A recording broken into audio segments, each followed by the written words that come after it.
అయిపోయి ఉన్నాయి 5 వీకే మళ్ళీ మొదటికి వచ్చానా కైలాసం ఆడలో పెద్ద బాంబింగినట్ట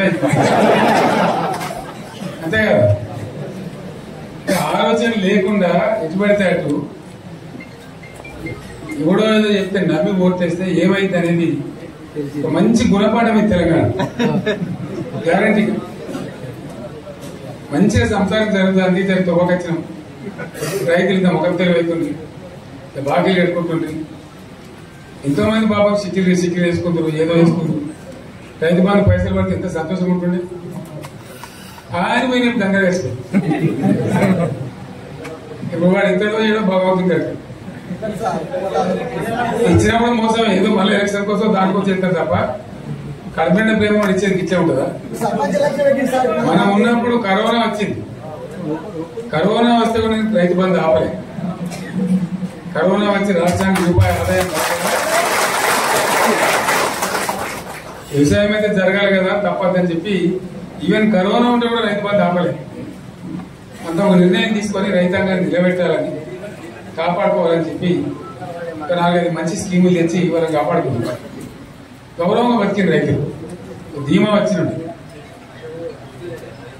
రైతు బీమా పడితే ఎంతమందికి సాయం జరిగింది. గుంట భూమి ఉన్న కూడా మంచిగా సాయం జరిగింది. చిన్న రైతు కూడా సాయం జరిగింది. అట్లా అందరికి మనం గొర్రెల కాపలు గొర్రెలేయడం కానీ, చేప పిల్లలు కానీ అనేక రకాల అన్ని వర్గాల ప్రజలను ఎట్లా ఆదుకోవాలని అట్లా ఆదుకున్నాం. మా తెలంగాణ కదా మేము తెచ్చుకున్నాం కష్టపడి. మా వాళ్ళందరూ పైకి రావాలి. కాంగ్రెస్ గవర్నమెంట్, కాంగ్రెస్ పార్టీ మొదటి నుంచి కూడా ముస్లింలు ఓట్లేసుకున్న తప్ప ముస్లింలు ఎక్కువ చేసిండ్రా?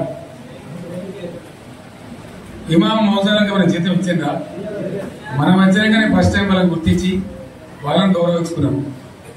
ముస్లిం మైనారిటీ పిల్లలకు, మన గిరిజన పిల్లలకు, మన ఎస్సీ పిల్లలకు, మన బీసీ పిల్లలకు ఎంత మంచి రెసిడెన్షియల్ స్కూల్ పెట్టుకున్నాం. అందరినీ కూడా ముందు తీసుకుపోవాలి. ఇవాళ మనకన్నా ముందని నాకు బాధ కలిగేది ఏంటంటే చిన్న వర్గాల ప్రజలు కాన్వెంట్ స్కూల్లో చదివించలేదు. వాళ్ళ పిల్లలు కూడా బాగా చదవాలని చెప్పి ఎస్సీలకు, బీసీలకు, మన గిరిజనులకు, మన మైనార్టీ సోదరులకు గురుకుల పాఠశాల పెట్టి అద్భుతమైన చదువు చదువుతున్నారు. ఇవాళ మొత్తం రోజు బడి పిల్లలు విషాహారము, కడుపు నొచ్చుడు, బాధపడు, పువ్వులు అన్నం పెట్టుడు. పిల్లలు వెళ్ళిపోతున్నారు.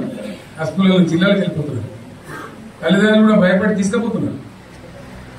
ఏం ఘోరం ఇది నాకు అర్థం కాదు. మళ్ళీ ఇది చేసిన కూడా ఇప్పుడు మళ్ళీ అదే కాంగ్రెస్ పార్టీ అంతేనా? మళ్ళా పాత కాంగ్రెస్ మోపైంది, మళ్ళా కరెంట్ కోతలు మోపైంది. ఎండాకాలానికి ఏం గతి అవుతుందో మా చెప్పులు ఏమవుతుందో ఇంకా. కరెంటు కోతలు మోపైంది, మంచినీళ్ళు సరిపోతలేవు, అడిగే నాతులు లేడు. ఎవడన్నా గట్టిగా నిలబెట్టి నిలదీసాడితే వారికి పోలీసులు నిలబెట్టేయడం. ఇదేనా రాజ్యం? ఇట్లా ఉండదా రాజ్యం? ఎందుకు వచ్చింది ఈ పరిస్థితి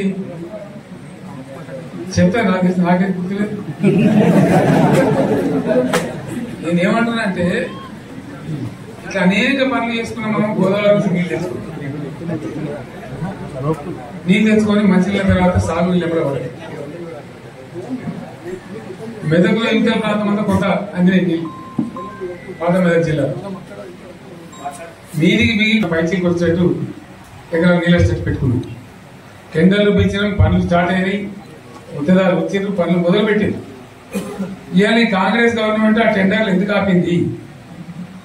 సంగమేశ్వర, బసవేశ్వర ఎత్తిపోతల పథకాలు ఎందుకు నిలిపేసింది?